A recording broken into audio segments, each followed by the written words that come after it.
Knight Season 1 Review. Disney Plus Moon Knight is the latest Avengers into the MCU.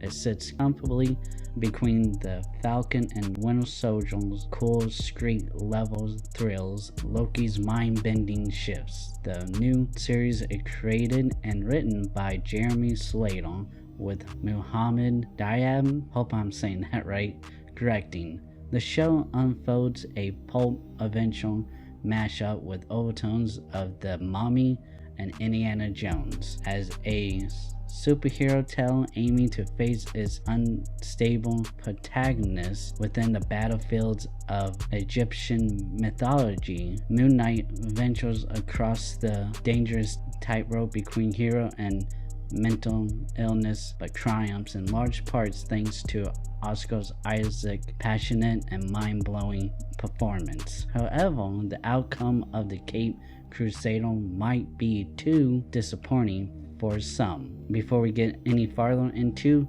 the review, make sure you like and subscribe for more videos. There will be a lot of cool stuff coming, like the Doctor Strange review and the Obi-Wan review, so make sure you do subscribe so you don't miss those. Alright, let's get back to the review. The character appears in comics as a mercenary hired on by the committee to catch the title character in Werewolf by Night, issue number 32 in August 1975.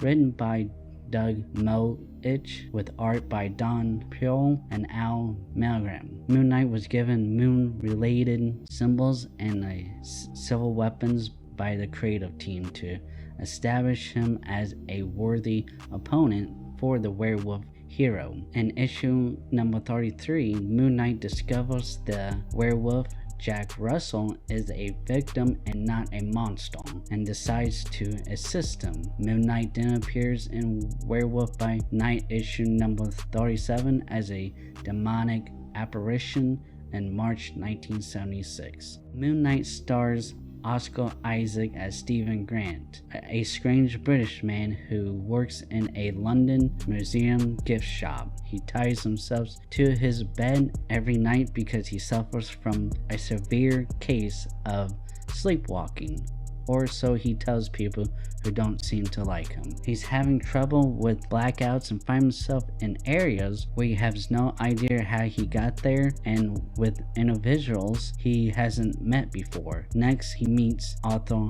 Harrow, played by Ethan Hawke, a cult leader on the lookout for a magical scarab that Stephen possesses. Stephen is in over his head and has to escape Harrow and get back home. Stephen then hears the voice of Mark Spector pleading for him to regain control of his body. The performances are Moon Knight's greatest strength. Oscar does an outstanding job in both roles. Physically and mentally, the two personalities are polar opposite.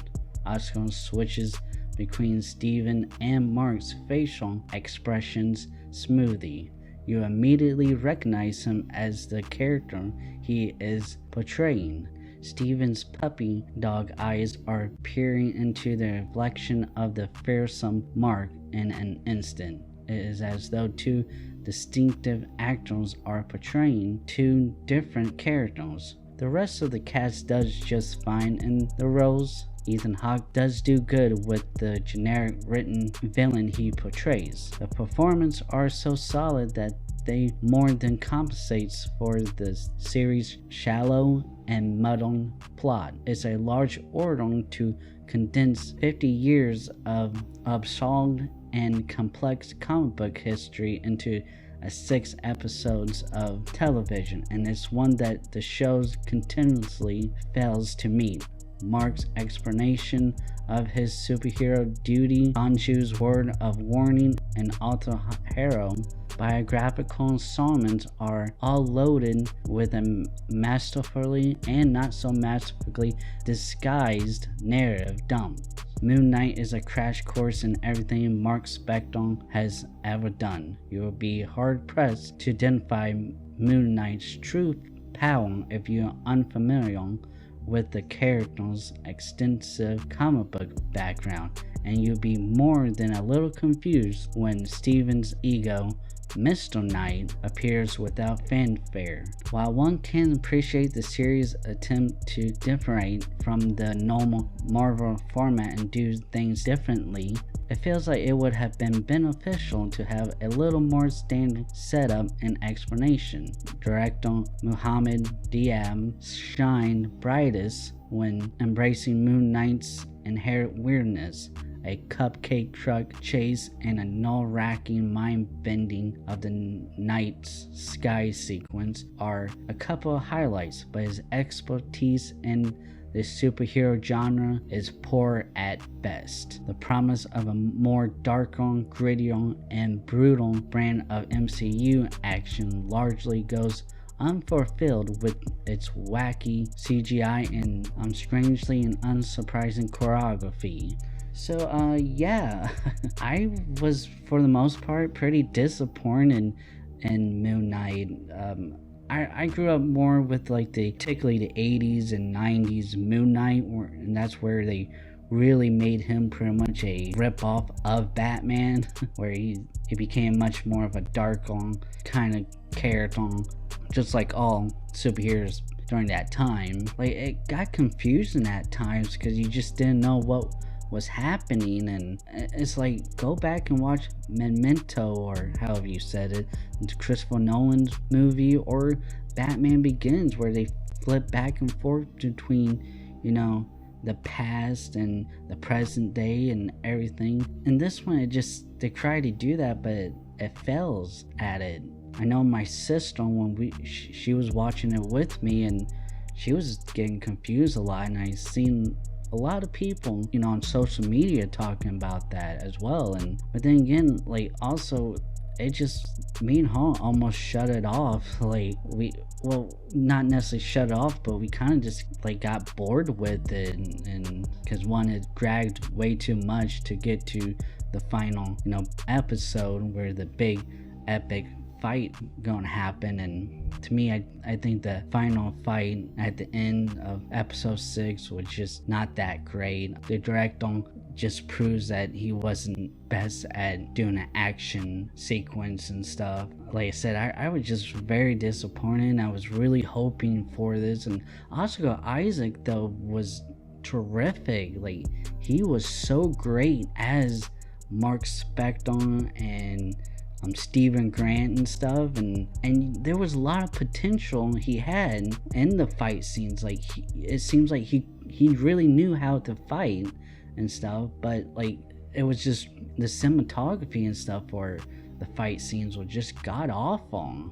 It was really cool to see that there was like a few shots in the fight scenes, in the few fight scenes we had, where it really came, some of these camera angles, the camera shots came straight from the comic books. Like, I could go to one of my Moon Knight comics and like, oh yeah, that's this scene right here, this panel is right there in the TV show, and that's really cool to see. But like, the rest of the fights and stuff just wasn't really great, and as I said, it was unfulfilled when it comes to the supposed to be much more darker and brutal type of Marvel film. And like, the first 2 episodes had a more of a scary movie or a horror element to it. You know, he fighting this demon hellhound type of thing. Yeah, after that it became your typical MCU movie or TV show, where now we get mostly more useless jokes and unnecessarily funny scenes and unimpressive big action scenes, and it was just very disappointing. Now, because of Moon Knight and how this is supposed to have been a much more dark, you know, brutal MCU, I'm kind of not looking forward to, you know, other stuff like Blade and Ghost Rider.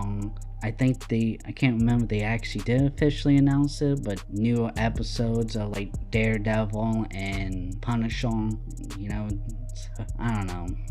But well, that's all the time I have. Make sure you like and subscribe check out links in the description. There's really cool stuff there, like the link to my Star Wars fan comic, Kira, a Star Wars story. There's also the Geeking Around t-shirts and other merch linked to Teespring. Also, if you ever wanted to start your own YouTube and podcast, there's my gear list that lists out all the equipment that I use, as well as what I use for creating my comics.